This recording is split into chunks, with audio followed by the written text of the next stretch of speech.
Good day, welcome to another edition of Spotlight on Brewster Schools. Eric Gross, your host, along with Superintendent of Schools, Dr. Valerie Henning-Piedmont. And Val, Thanksgiving a fond memory, Christmas and Hanukkah, New Year's coming around the corner. Where has the year gone to? I don't know, but it is a festive season that we're, upon, and you look around the schools and you see all the activities that our young people and our faculty are engaged in, whether it's Toys for Tot at the Wells Middle School, but all around there are lots of efforts to make sure that the community gives back and that children don't just look at this as season for them to get things, but they're also giving things, and so that's a wonderful part of being in Brewster. And the sounds of music echo throughout the halls and the auditoriums in the school districts. Concerts virtually every night of the week. That's the season. That's the wonderful thing. Our children who have practiced and they've taken their lessons now get an opportunity to perform. So, and that's really what it's all about. So this week, for example, there every week, every evening, there's a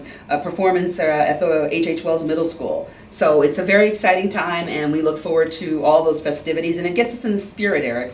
Talking about exciting times, something very exciting happened in the Brewster schools just the other day. One of our faculty members, a young lady named Jess McCann, was named New York State Guidance Counselor of the Year. This is not local, this is not regional, this is statewide. What an honor. It is, and if you know Jess, you know that she deserved this award.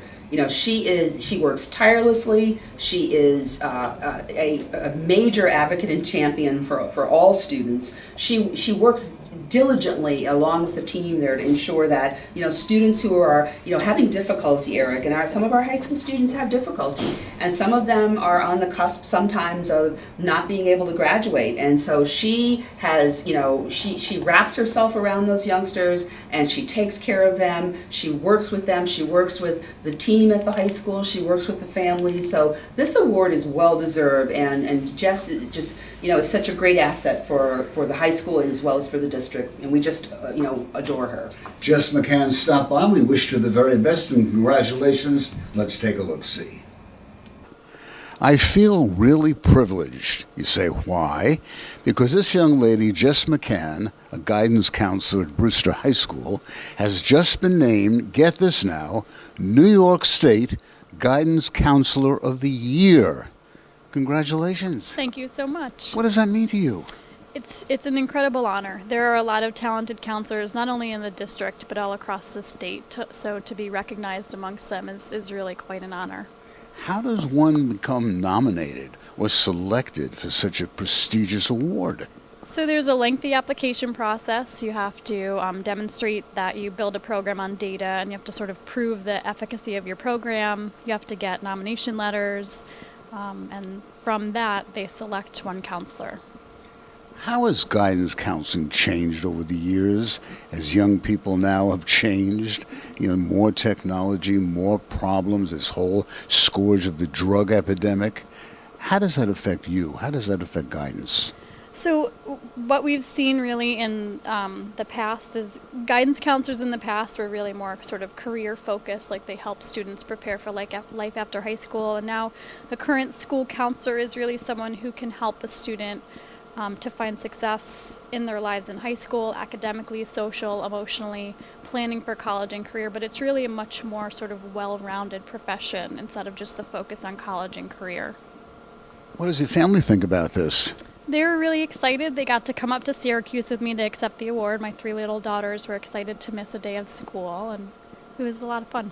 This young lady, by the way, has 3 little daughters, 9, 7, and 3. Look like you're a teenager yourself. Right, not for much longer, I don't think. But 14 years already in Brewster. That's right, yep, this is my 14th year. It's been a good ride. It's been great. I'm very fortunate. Well, we wish you the very best. Good luck on the national level. By the way, Jess now will automatically become a member of the national pool. And who knows, we might come back, a year from now? That's right. Mm-hmm. And maybe we'll have a national winner over here. Once again, congratulations. Thank you so much. Jess McCann, New York State Guidance Counselor of the Year. Well, students throughout the school district do so much this time of the year. As Valerie said, Brewster, of course, is that very, very special place. People like Grant and Florence Cuomo A senior and a junior, brother and sister, are actually volunteering their time at the Brewster homeless shelter. Grant and Florence are doing amazing work that, again, we hope that all of our students see this as part of being a community member, is to give back, and to have them volunteer at our emergency shelter, where we have families who absolutely need that, and they need, people who care, and they just don't need the sympathy. They need people who care and give back. And the fact that Grant and Florence are engaged in this and they are volunteering their time and see it as a value to the community is exactly what we expect, and we appreciate their efforts, and we appreciate all that they're doing. We also want to have a shout out to Brianna Sage, a young lady, a junior at Brewster High, who organized a special holiday drive around Thanksgiving and collected hundreds of boxes of food. Once again, that Brewster spirit. Absolutely, and students who already know the value of contributing to others and paying it forward, and knowing that there are people in the community who, are struggling and who don't have, the necessary items to survive, food, the basics, food. And so to have her engage in this as part of her scout, activities is really amazing, and we really thank Brianna and appreciate all that she's given towards this effort. So let's meet Grant and Florence and then cut away and check out Brianna right here on Spotlight on Brewster Schools. A beautiful December morning, we're outside of Brewster High School with Grant and Florence Cuomo, a senior and junior here at Brewster High.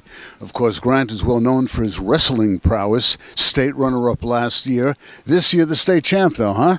That's the plan. That's the plan, huh? Yeah. How's it coming along? It's going very well, just doing a lot of training with the team, and we had our first win actually on Tuesday, I believe. We wrestled Pauling here at home, our first match, and it was a nice comeback from last year, because we didn't do too well. So not only the team's looking up, but I hope to do pretty well as well. Well, in his spare time, Grant and Florence, of course, are volunteering this season for the Brewster Emergency Shelter Program. Florence, what is the Brewster Emergency Shelter Program all about? So it's basically Brewster's homeless shelter, so anybody can come in and have a meal and spend the night during the winter months. What will you folks be doing? We do the laundry, so it's more of a behind-the-scenes thing. We don't really spend time with the guests over the nights, but what we do is once a week we take their sleeping bags and we wash them out at the laundromat and get them all clean and ready for the next week. Why? Why do you do this? Well, I find that it's a great way to help the community here, because you can see differences in Brewster since you are helping the Brewster community. So it's something small that directly affects our community. This is a great, great project. Absolutely. I'm just happy I have the opportunity to do it. It's not many, kids have the opportunity to sort of give back to their community in a way like this. So I'm just happy that we're able to do it.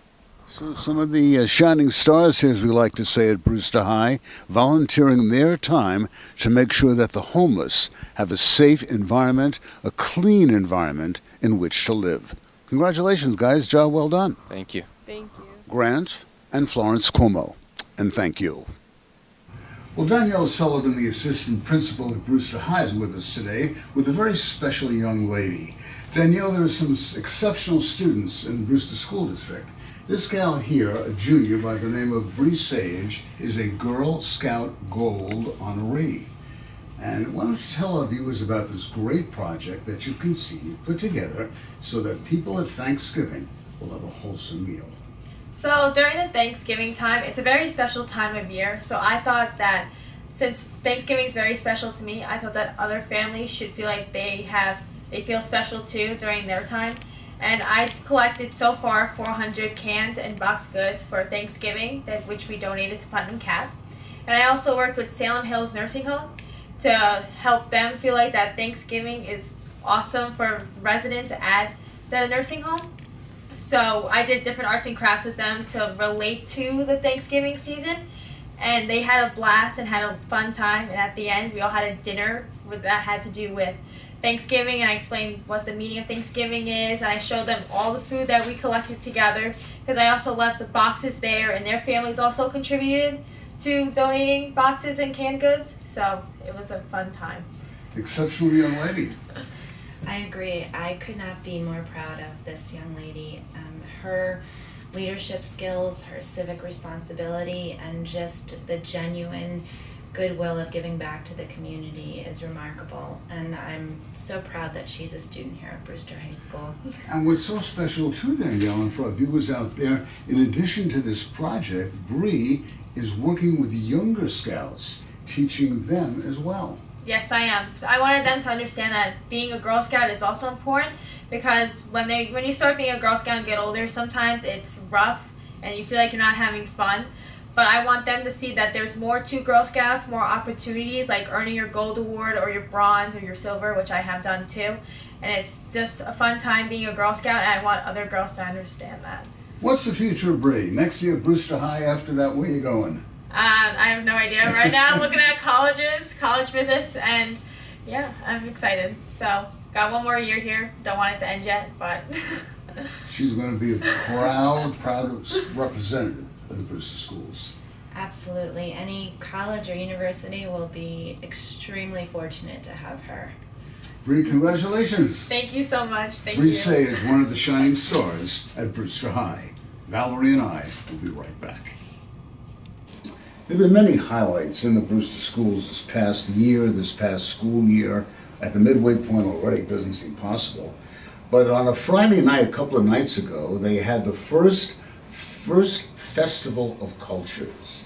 Hundreds of people turned out. A marvelous, marvelous evening. It was stunning. I want to thank our community partners, the Community Action Partnership, which is Judy Callahan and Marissa O'Leary, as well as the Putnam Coalition of Communities that Cares, led by Doreen Lockwood. They were marvelous, and they were the ones who approached me over the summer to ask if we'd be interested in hosting this. They hosted their first one, Eric, I don't know if you realize this, 10 years ago at Brewster High School. So it took 10 years for it to come back around again. Not going to take 10 Not years. going to 10. It will not actually. We're meeting with them, even now to start talking about how we can not only wait for that to happen, in December, but to plan other ways for those kinds of activities to come together under the roof of Brewster High School. I mean, we saw dances, we saw some of our own children, performing. We had great presentations. As well as just this opportunity for children to come together. There was childcare offered and face painting and food. So it was just wonderful, and we really look forward to partnering again with these organizations and making sure that we encourage others in the community to partner with them so that we can bring more of these opportunities together for our community to come together. And we talk about the talent found in the Brewster School District. I know Martina Rossi and Max Likens, they put on I'll tell you, you thought you're on Broadway there listening to that. And then again, it's just more of our talent on display, and these are our musically talented young people who are on their way to doing wonderful things, and we're happy that they gave some of their time that Friday night so that we could again showcase the talents of others and also the cultures of others, and for both of them some very popular Italian songs that were performed. I know you want to personally thank Karen McLean and Moya Salas, social workers at Western Connecticut State University. They put on a whole program dealing with diversity.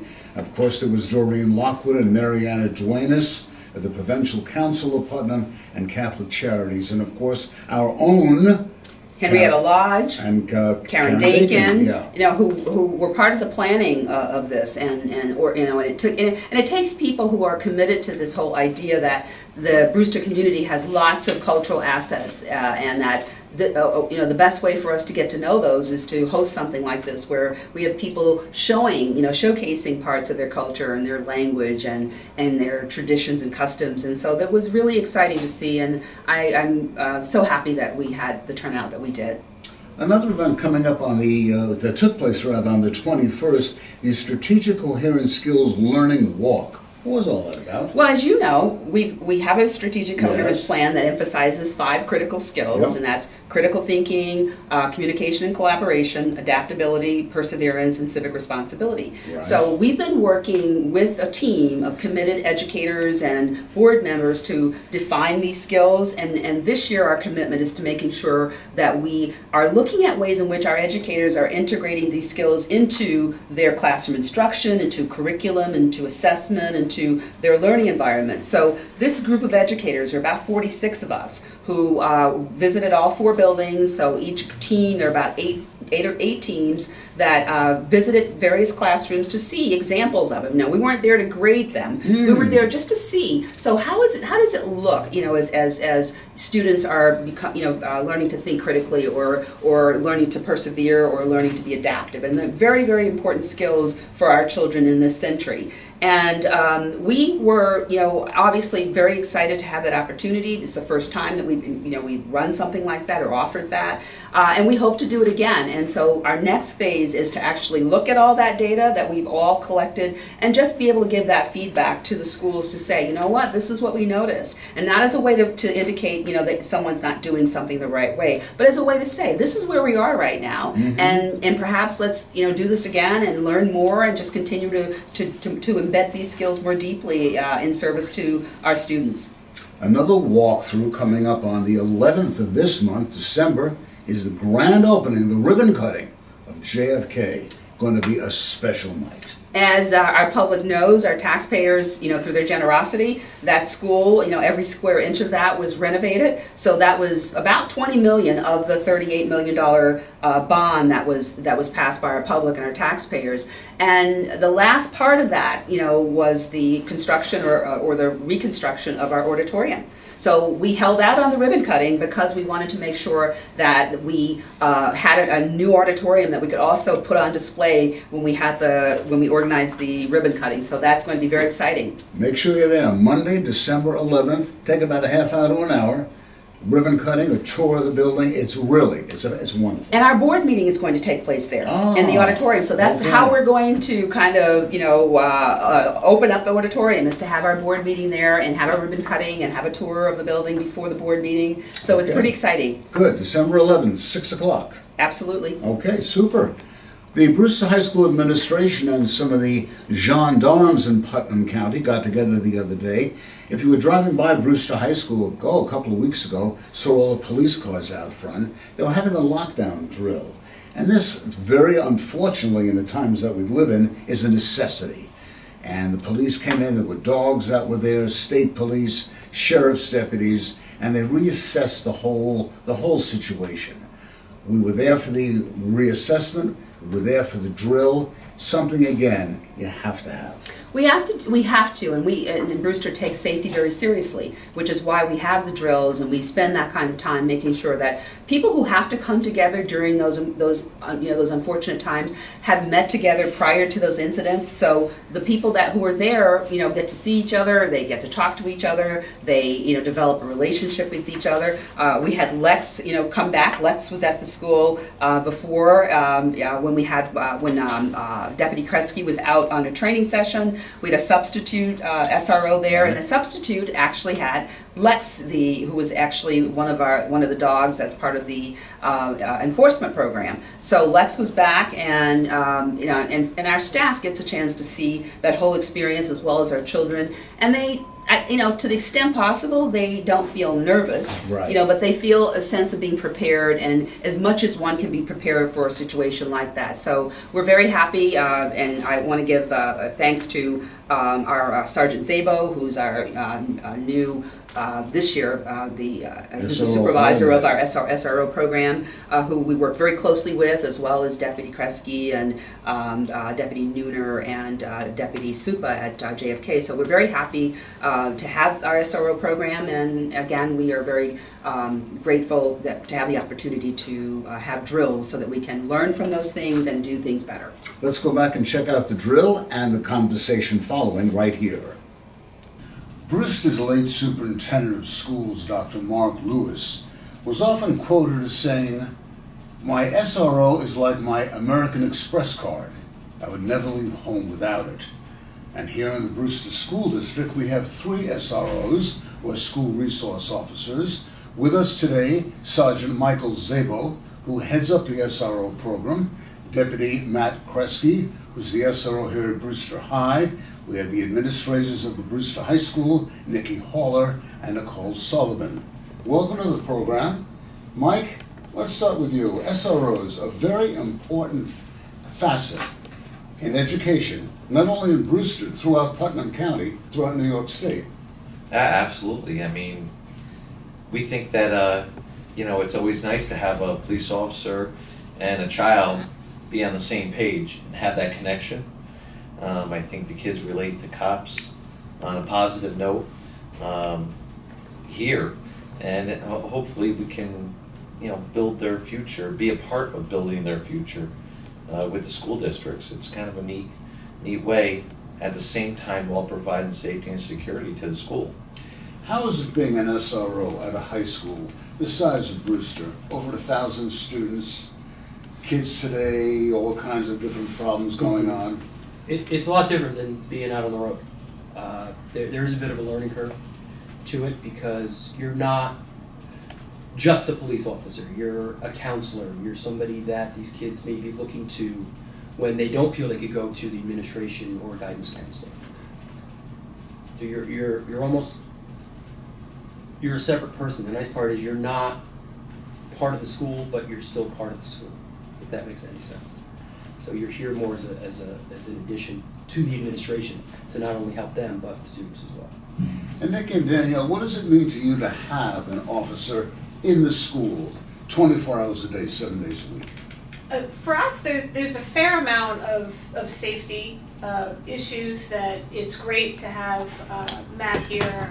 Yesterday we had a safety meeting, so he ran the safety meeting and we talked about all of our drills, our evacuation drills, how to improve upon the safety of the building as a whole. Plus, he's always there to make connections with the kids.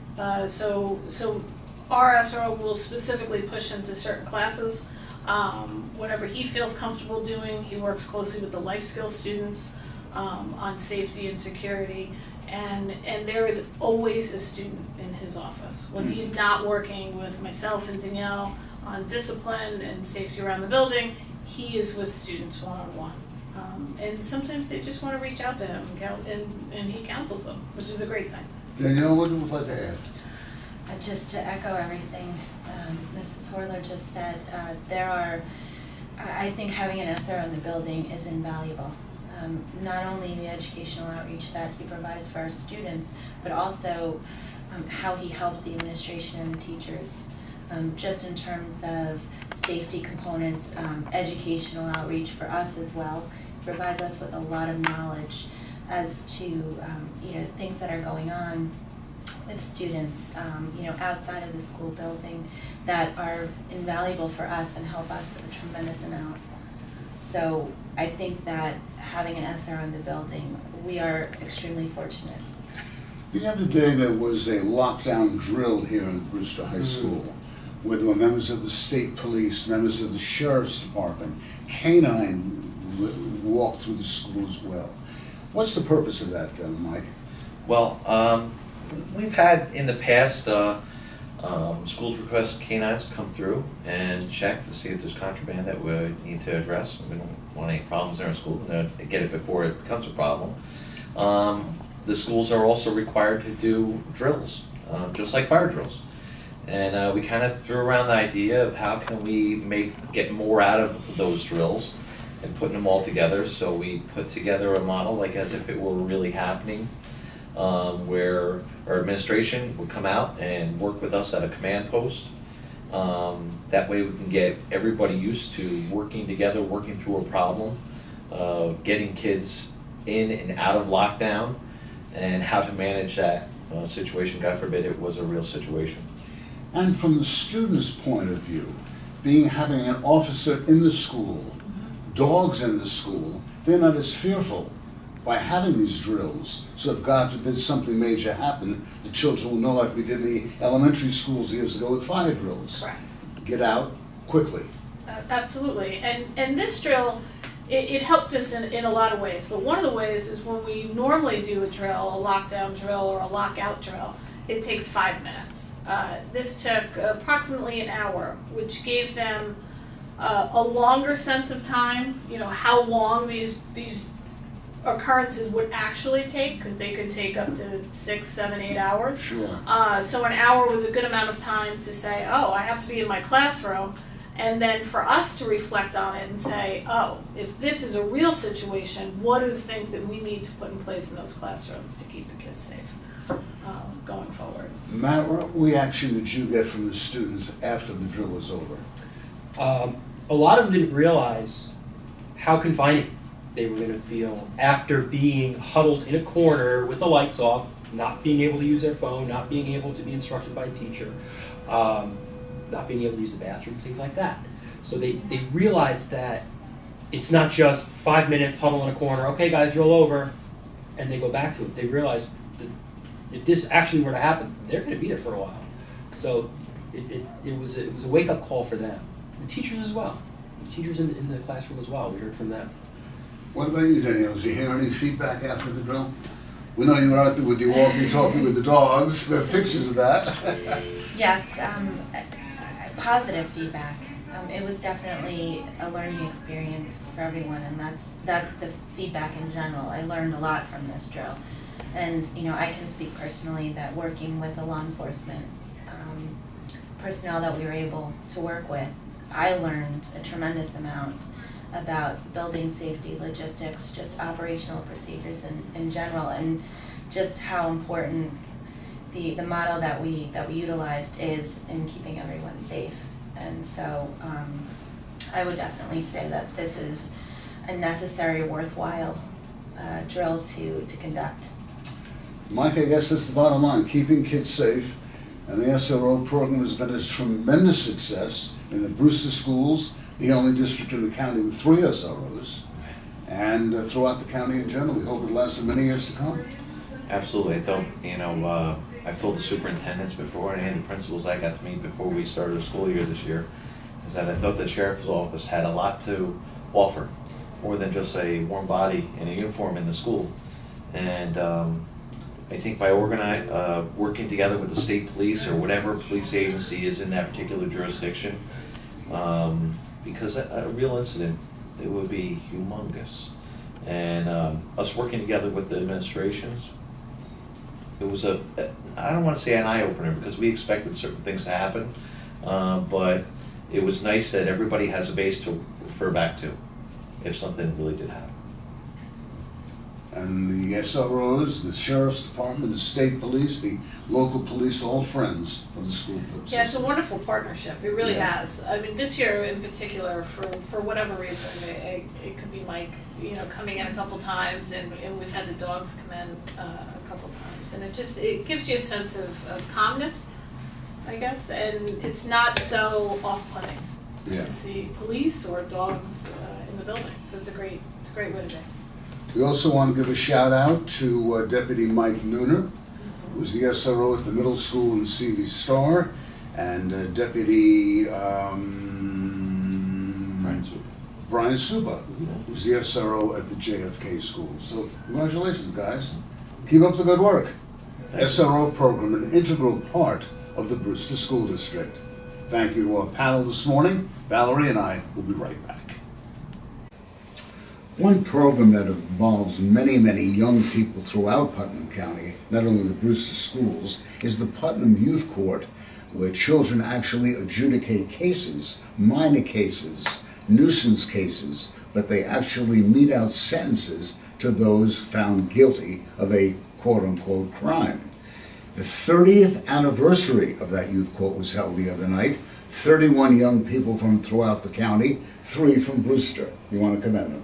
I want to thank Ryan Astrologo, William Carlin, and Marco Galizia, who participated in this wonderful event that actually gives them a chance to practice, being litigators and judges and be able to use their critical thinking skills to determine, the merit of an argument that someone's making, to really listen closely and think about, the argument and whether or not it's logical. So it's wonderful that these three young people were interested, most importantly, in participating, and they continue to, because those are valuable skills, whether they pursue a legal career or some other kind of career. You absolutely need to be able to think critically and make a logical argument, right? And you never know. Michael Bartolotti, who's Putnam County's clerk, he was a member of that first class 30 years ago. Mike became a lawyer, and now he's the county clerk of Putnam. So you never can tell. A guy like Bill Carlin or any of these others out there, there might be a law degree somewhere down the line. Well, it's a way to know whether or not you're interested. It's a great way to kind of practice and be able to apply it in a real context, because what they are deciding, as you said, does in fact impact an outcome. Sure. So these are not like just pretend, events, but they really are doing something important that does, will lead to some outcomes. And since we're talking about junior high and high school students, the Brewster High School interviews are on the way, huh? Those are opportunities for me to talk to all 287 seniors who are graduating from Brewster High School. Oh, really? And I speak to them in small groups, 5 or 6 students during a lunch period. Yeah. And I ask them questions such as, what's the most memorable experience that you've had as a student in Brewster? Wow. I mean, at this point, as they are, preparing to exit the school Sure. district, they've spent 13 years in the school district, Eric. Most of them have either attended JFK Elementary or Garden Street. And so they have a whole set of experiences and perspectives that I think is valuable for me as superintendent to learn about, so that I can consider how I could use their experiences to just improve upon the entire school district, not just their high school experience, but they have insights across their 13 years. And they've told us a number of things, and I'm hearing them. I have just started. Maybe I've interviewed 12 students. Okay. So I have a few more left. Yeah. So this is going to go on to probably about April. But I've enjoyed it immensely, because for the other selfish reason, Eric, is I don't want to just see them when they're marching across the stage in June and I shake their hand. Right. I want to know something about them, and hopefully I'll remember something about them as I see them between now and June. We also have that Superintendent's Advisory Council that's a winner. Another opportunity, I tried it last year. The timing was wrong because it was after school, and as you know, that's not a good time to Right. ask high school students to get together with the superintendent. So this time around, I have incorporated a survey so that they can apply for the position. I'm looking for 4 students in each grade level to represent each grade level, and we'll come together to talk about topics in the school district, particularly at the high school, that will help us to learn how to improve upon the experience, to address issues that perhaps we're not aware of, but to most importantly, enlist their feedback. They're very sophisticated, smart young people who can offer a lot of insights that I think is helpful, and we're not asking, shame on us. Right. We talked about the high school, we talked about the middle school, let's talk about the elementary school and the CV Star School. Namely, the Brewster Rotary have each year, for again, umpteen years, 17 years to be precise, have their Rotary Dictionary Project, where 400 dictionaries are presented to third graders, a great donation every year by our friends at the Brewster Rotary.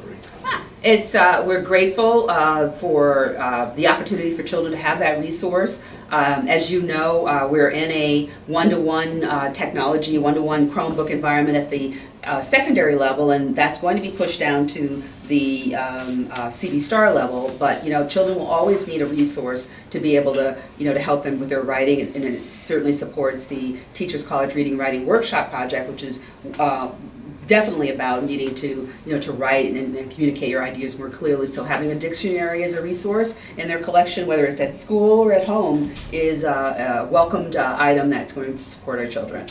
Mike Cavallari has organized this from day one. Let's go back and visit the Brewster Rotarians. Brewster Rotary, it's that time of the year one more time. We're talking to Mike Cavallari, who many years ago, 17 to be precise, conceived the Brewster Dictionary Rotary Project. And since that time, every year, the Brewster Rotarians donate 400 dictionaries to third graders in the Brewster School District, Green Chimney School, and the North Salem Schools, Pequannock School. Mike, you must feel so proud that this has gone on for all these these years. Oh, it's amazing that we're able to do this, and of course, it's Brewster Rotary's pleasure to do this, and we know that the students appreciate it because we hear from the principals and the teachers, and they tell us how much they admire these books. In spite of the fact of our electronic age, it's always good to have a book in front of you when you're looking for source materials. So we thoroughly enjoy doing this. And hopefully it'll be carried on for many years to come. I hope there's 30 more years to come. Thank you, Eric. We wish you good luck. Thank you, sir. Mike Cavallari. Let's talk to Robin Young, to Maggie Andriello. Come on over here, Maggie, and Ed Plackey. Robin, of course, is the principal of the CV Star School. Maggie, a third-grade teacher. And Ed Plackey is joining us for the first time. Ed is the new director of Green Chimneys. This means so much to the young children, doesn't it? Yes, it does. In fact, I found that students, when they greet me in the middle school and the high school, still refer to the dictionaries that they had gotten as a gift. They really do love them. When they come into that room for the first time, Maggie, it's like Christmas comes a couple of months early. It definitely is. They really enjoy having the book in their hands. It becomes a family literacy gift because they do take it home and show their parents the flags from the countries around the world in the back and looking for the longest word in the dictionary, and it really becomes this touch tone text for them that they go back to time and time again. Nothing like a book, huh? Nothing like a book. My friend I still order them. Ed Plackey. Ed, well, welcome to our program and welcome to the your first endeavor over here. What does this mean to the children of Green Chimneys? Well, first of all, I'd like to thank Rotary. It's an incredibly generous gift, and it means a great deal for the students. It's a wonderful resource for them that they'll use on a regular basis. The beauty of it is it's also a bridge to home as well. It's something they can use on a regular basis. So the students are thrilled, and they're very thankful as well. Once again, Michael, if it wasn't for you, wasn't for the Rotary, this would have never happened. Well, we thank you so much for that. But on behalf of the school system and Brewster Rotary, we can't thank Eric Gross enough for all that you've done in participation with our programs. We thank you very much as well. Thank you, sir. Mike Cavallari and our friends here at the Brewster Rotary meeting. 400 dictionaries on their way to schools in Brewster and North Salem. Thanks for joining us. Another one of the great programs since our last taping took place on Veterans Day when Brewster schools saluted our veterans. Oh, what a night. Hundreds and hundreds of people on hand. The PAC Center was packed. It was. And every year that this is hosted, we get the turnout that you described. That there is a commitment, first and foremost, of our performing arts department, our marching band, our staff there who have been committed to this endeavor for years and who celebrate and are proud of the contributions of our veterans. And this program is just one way to commemorate that appreciation and, seeing the people there who fought in various wars. I think, all the way back to what would you say? I certainly heard World War II, yeah, Korean, yeah. all of sure. Vietnam, and, Yeah. and it's just an amazing way for us to remember that, as in the words of Roosevelt, freedom is not free, and that we're able to live the lives that we're living because veterans give their lives and ensure our freedoms and our abilities to do what we're doing in this country. So we hope to continue to offer the Veterans Program every year and hope that we have families and hope that veterans come and hope that it fosters other students to be interested in the military. It was wonderful to hear Andrew Hopkins, Oh. a former graduate of Brewster High. Absolutely, and a parent at Brewster High now. Brewster High, and he comes back and just tells his story. It was a great, great night. It really was. Lots of lessons to take from that for, how we can continue to come together. And it's another opportunity to come together, to bring the community together and to celebrate, who we are. The 5th annual Salute to Veterans here at Brewster High School. We're outside Brewster High. Superintendent Valerie Henning-Piedmont, along with Rob Gallagher and other friends of ours, Terry Schumacher of Semper Fi. Valerie, what a night for the Brewster School District. This is absolutely a magnificent way to celebrate what our veterans contribute and how our freedoms and who we are as a nation has everything to do with their courage and bravery. And I think the staff here, Ms. Schumacher, Mr. Gallacher, Ms. Taylor, all of the staff, all the fine arts department and music educators who pull this together, and all the volunteers. There is just a extremely patriotic school district and community, and I think this is just the cherry on top of the sundae in terms of, our way in which we share our appreciation for our veterans. Hundreds of veterans here, World War II veterans, Korean War veterans, Vietnam, you name it. It's just remarkable, and I'm so glad that this happens here, and I'm so glad that these fine educators have chosen to dedicate their time and their energies and efforts to ensure that this happens every year. Well, the two people that put this all together, Rob, Terry, must make you feel so great. It absolutely does, and we can't forget Patty Taylor and George Viglucci, who really put the hard work in to get these young students that are going to do a magnificent job tonight to honor our veterans. Brewster knows what it means, what Veterans Day means. They know when it happened. They know what it's all about, and we can't do enough to honor these people that gave us our freedom, so we're very happy to do it. Why do you do what you do here, Terry, with this great program? Because we owe everything to the veterans. You know, who we are, our freedoms, everything we do, we owe to the veterans. And this man inspired me also. And groups like the New York Riders, who are here doing a flag line with Semper Fi. I'm part of that group also. We just want to give back and say thank you for everything. Well, great night in store. Thank you very much. Yeah, it's going to be a great night, and we're really looking forward to it. Val, what else can you say? That, again, I'm so proud our school district recognizes the value and importance of our veterans, and that this program is just one way in which we show it. Okay. Happy Veterans Day. Happy Veterans Day, one and all. All right.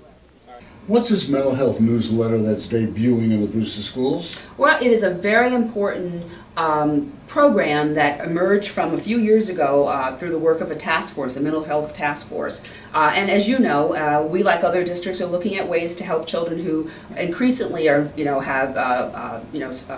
struggle with stress or depression or physical issues, and some even commit suicide. Yeah. And we have to do a better job of making sure that we provide education for children so that they don't hide and they're not afraid to seek out help. That we provide education for parents and our staff around what are some of the signals or signs that children might be in distress. And that we were able to hire 2 mental health counselors, Eric, one who's dedicated to the high school, that's Giancarlo Mejia, and the other person is Helga Closette, who's dedicated to our K-8 program. And those are vital roles because we want to make sure that our children have ways to get assistance long before they make decisions that might be, detrimental to them. Whether it is, drugs and alcohol. I mean, it's stresses. It's finding ways to cope with those stressors.